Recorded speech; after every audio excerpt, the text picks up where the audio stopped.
Herzlich willkommen zum dritten Teil unseres Videos der Serie der Ford Nugget im Winter.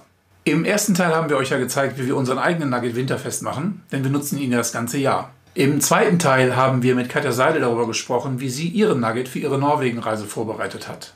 Ein paar Dinge sind aber noch zu klären und hier im dritten Teil des Videos möchte ich euch ganz gerne zwei Aufstelldach-Nuggets zeigen. Das sind zwei Bekannte von uns hier aus der Nähe von Lüneburg. Die haben zwei unterschiedliche Möglichkeiten gefunden, ihre Nuggets ein bisschen winterfester zu machen und das Video zeige ich euch gleich. Aber kann man den Nugget denn grundsätzlich überhaupt als wintertauglich bezeichnen? Für den Hochdach-Nugget gilt ein klares Ja mit ein paar Einschränkungen. Für den Nugget mit Aufstelldach gilt eigentlich auch ein Ja, aber hier sind die Einschränkungen etwas umfangreicher. Und das wollen wir jetzt kurz klären.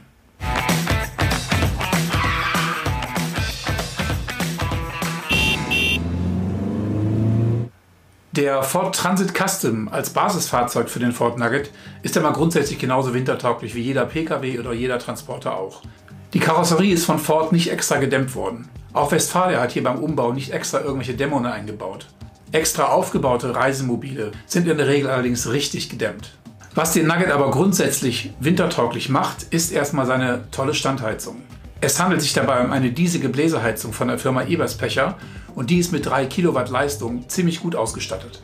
Das ist wirklich ordentlich und die Heizung temperiert im Winter den Nugget richtig gut. Trixie hat euch ja im ersten Teil des Videos gezeigt, wie ihr die Heizung einstellen könnt. Das Bedienelement bietet aber noch zusätzlich die Möglichkeit einer Zeitsteuerung. Das ist besonders praktisch, wenn ihr euer Auto auch im Winter als Alltagsfahrzeug benutzen wollt und ihr dann einfach eine halbe Stunde bevor ihr morgens losfahren wollt, den Nugget schon ein bisschen vortemperieren könnt. Für die Standheizung kann man als Sonderausstattung auch noch eine Fernbedienung kaufen. Damit wird es dann noch komfortabler, denn ihr könnt aus dem Haus oder aus der Wohnung heraus einfach mit einem Plip die Heizung einschalten oder ausschalten. Und die Standheizung erwärmt übrigens nur den Innenraum des Nuggets und nicht den Motor. Ein Riesenvorteil des Nugget-Konzeptes sind die innenliegenden Wassertanks. Frischwasser- und Abwassertank befinden sich ja unterhalb der Küche. Dazu haben wir auch schon mal ein Video gemacht, das verlinken wir nochmal da oben in der Ecke oder auch unten in der Videobeschreibung. Haltet ihr im Winter euren Nugget warm, bzw. die Innenraumtemperaturen so, dass sie nicht unter 0 Grad sinken können, dann habt ihr eigentlich nichts zu befürchten. Wichtig ist die Temperatur im Nugget übrigens auch für das Kochen. Denn die blauen Campinggasflaschen sind mit Butangas gefüllt und Butangas wird bei 0 Grad flüssig und lässt sich dann nicht mehr entzünden. Auch deswegen solltet ihr darauf achten, dass an der Stelle, wo die Gasflasche eingebaut ist, nämlich genau beim Wassertank, die Temperatur nicht unter 0 Grad sinkt.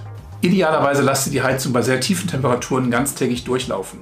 Natürlich nicht auf voller Leistung, denn wenn ihr nicht im Nugget seid, braucht ihr im Nugget auch keine 22 Grad Innentemperatur.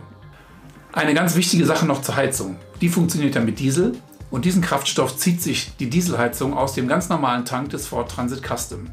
Wenn ihr also plant, eine längere Zeit unterwegs zu sein und auch vor allen Dingen längere Zeit an einer Stelle im Winter zu stehen, dann solltet ihr unbedingt dafür sorgen, dass der Tank vorher komplett aufgefüllt ist. Der Tank hat ja ein Fassungsvermögen von 70 Litern und die Dieselheizung braucht, glaube ich, laut Handbuch so um die 0,38 Liter pro Stunde. Wenn ich rechne, 70 Liter Dieselinhalt und die 0,38 Liter pro Stunde, komme ich auf ungefähr eine Dauer von 6 bis 7 Tage, wo ihr die Standheizung dauerhaft benutzen könnt. Die Standheizung braucht natürlich auch Strom. Wenn euch beides ausgeht auf einem Stellplatz, dann wird es kalt im Nugget. Kommen wir nun noch zu den grundlegenden Unterschieden vom Nugget Hochdach und Nugget Aufstelldach. Das feste Hochdach des Nuggets ist gedämmt.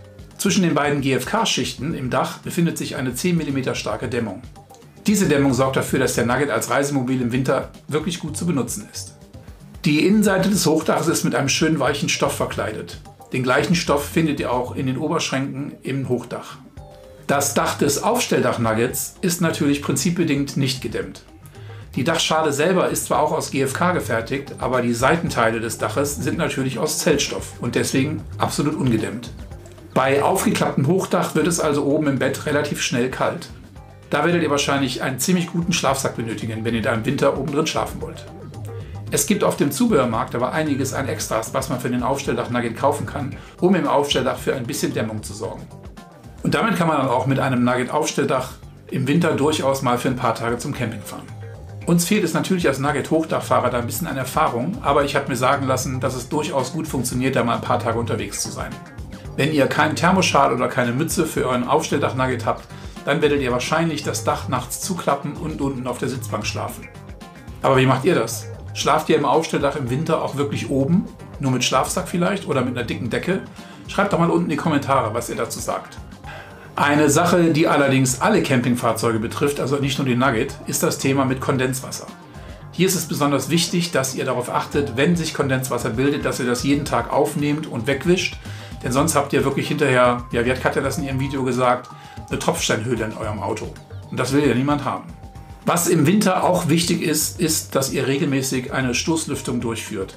Also einmal für ein paar Minuten alle Luken auf und kräftig lüften. Für einen extra Schutz im Winter kann man natürlich auch auf die Scheiben Thermomatten aufbringen. Wir haben euch ja in unserem Video gezeigt, dass wir eine Matte haben, die wir außen aufbringen. Mit dem Nugget werden aber standardmäßig auch Thermomatten mitgeliefert, die man innen an die Scheiben anbringt. Die nutzen wir zwar nicht, aber die sind im Prinzip auch nicht schlecht. Es gibt aber auf dem Zubehörmarkt noch ein paar Nachkauf-Thermomatten, die mit Magneten funktionieren und sich deswegen deutlich leichter an die Scheiben anbringen lassen. Hier solltet ihr aber auf jeden Fall darauf achten, dass sich zwischen den Scheiben und der Thermomatte im Winter deutlich mehr Kondenswasser bilden kann. Hat man es dann im Nugget schön muckelig warm, einen heißen Glühwein in der Hand und einen tollen Film auf dem Fernseher, dann steht einem ein toller Winterabend im Nugget, auch als Aufstelldach, natürlich nichts im Wege. Ich habe mich vor etwa 2 Wochen mit 2 Nugget-Fahrern hier aus der Nähe von Lüneburg getroffen und die haben mir mal gezeigt, wie die das denn machen im Winter mit ihrem Aufstelldach. Und das spiele ich euch jetzt mal ein. Viel Spaß dabei!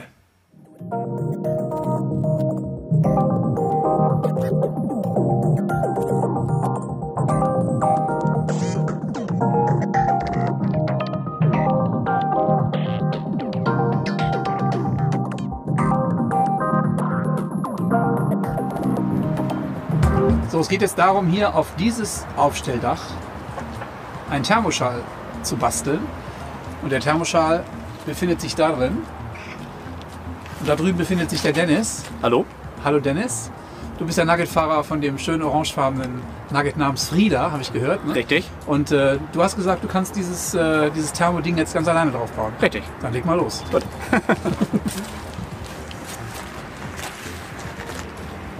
Was wiegt das Teil in dem 2 Kilo. 2 Kilo? Okay, das ist Wenn ja überhaupt. Viel, ja. Wenn überhaupt, ja.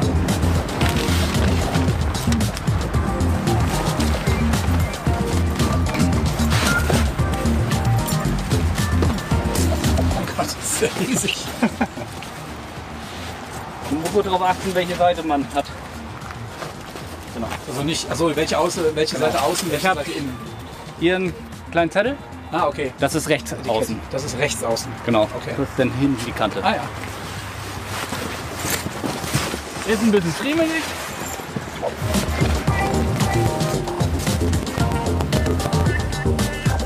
Das ist natürlich deutlich einfacher, das einfach nur reinzustecken, dann hinter die Markise zu klemmen jetzt. In dem Fall.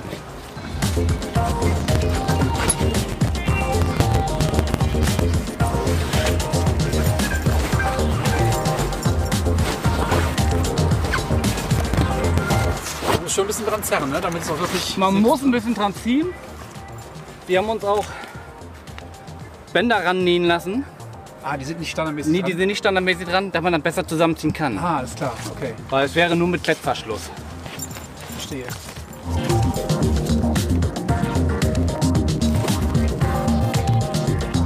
Und es sitzt halt auch schön eng drauf. Das heißt aber, die kleine Ecke da vorne wird. Die wird gleich Achso, die wird noch zu. zugezogen, genau.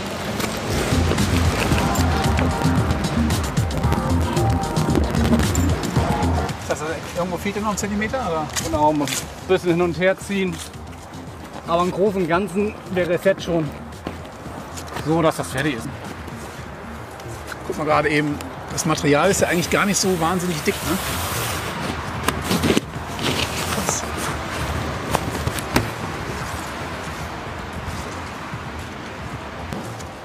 Fertig.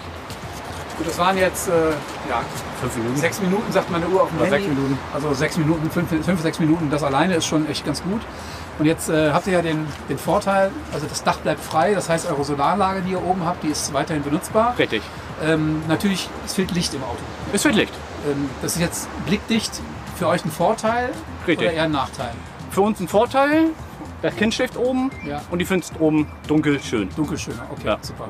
Jetzt von der Thermoisolierung, was habt ihr das Gefühl, dass es wirklich auch was bringt, den Thermoschal zu benutzen? Das bringt was. Das bringt was. Wir hatten letztes Jahr im Sommer in den Alpen verbracht, bei knapp 40 Grad.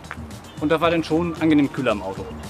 Okay, also eher so der Effekt ist im Sommer gegen Hitze sozusagen. Genau. Habt ihr da mal schon einen richtigen Wintereinsatz gehabt, wo ihr mal, keine Ahnung, bei minus 10 Grad hat man, glaube ich, in den letzten Jahren. Ja, minus 10 Grad nicht, aber so bei minus 1, 2 bringt das auch was. Ja, und dann halt oben im Schlafsack wahrscheinlich, ne? Genau. Dann, ne? Also wenn du die Standheizung anhast, brauchst du das nachher nicht mehr. Okay.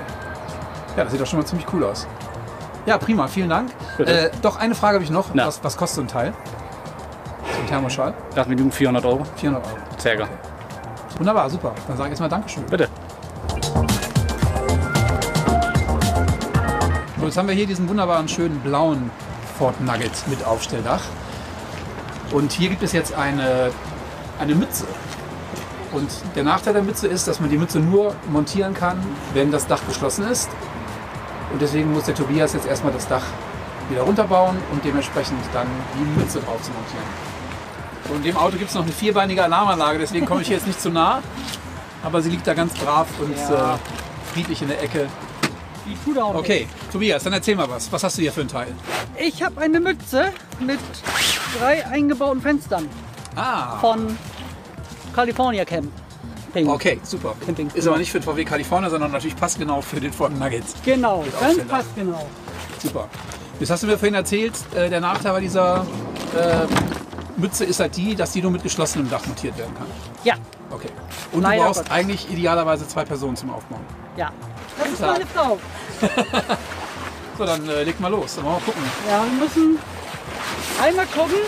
wo vorne und hinten ist, wahrscheinlich. Richtig. Ich bin auf der falschen Seite. Wir müssen einmal die Seite Ja, dann macht das doch. Also, lasst euch von mir nicht stören. wegen der Baut das so, wie Markise. ihr das immer macht. 1, 2, 3. Ah, Scheiße. Ich habe mich vertüdelt.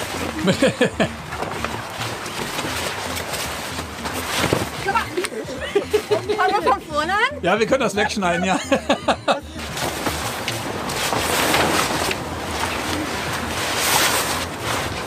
Ich habe so das Gefühl, ideal wäre jetzt, wenn man jetzt irgendwie 2,10 Meter groß wäre, ne? Ja. Meine Größe ist ein Problem. So. Das ist die erste Hälfte. Jetzt muss man achten, dass es hinter der Markise ist, weil ansonsten verhakt sich das hier. Ja, okay. Ne? Und dann haut das nämlich nicht mehr hin. So rum. Na, sie will mich nicht fressen, ne? Das ist angeschnallt. Okay, das ist gut. Und außerdem schmecke ich überhaupt nicht. Ah, und jetzt wird das Dach nach oben gemacht. Genau, okay. So. Nun gibt es dazu noch Saugnäpfe. Die musst du dann nämlich jeweils, An die Karosserie dran machen. genau, wir machen die immer an die Scheiben, weil es da am besten hält. Ja. Du nimmst dir einfach so ein dann direkt, tangierst das so ungefähr aus, machst die fest und damit spannst du dann auch die, Also pro Seite oder pro Ecke ein Saugnapf. ja.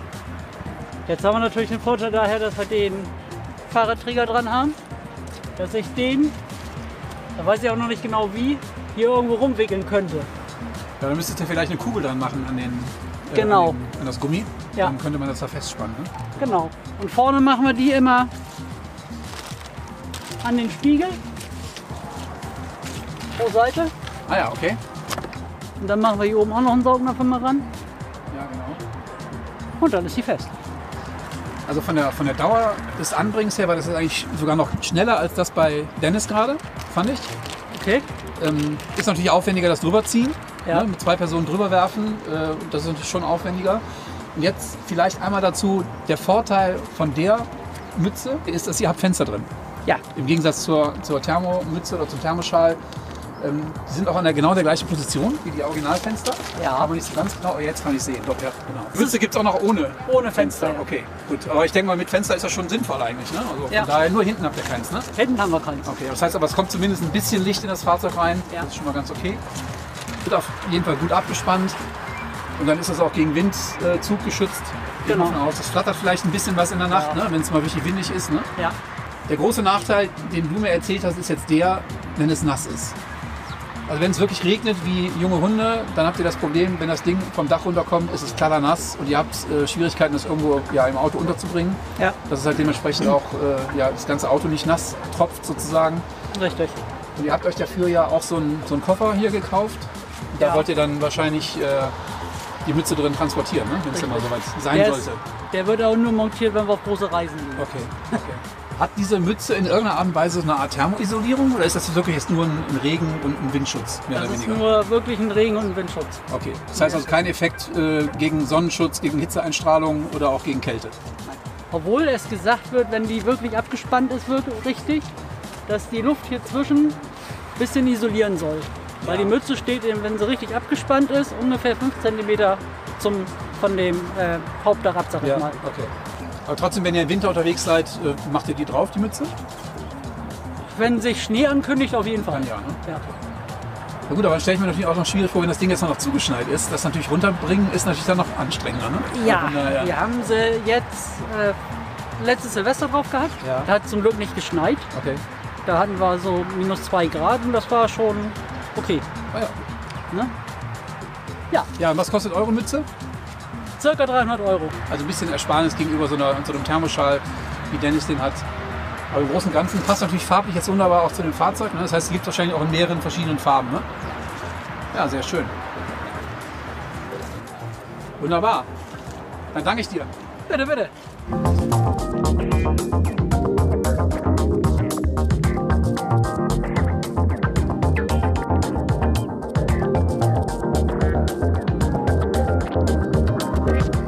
Tja, das sah doch gar nicht so schlecht aus.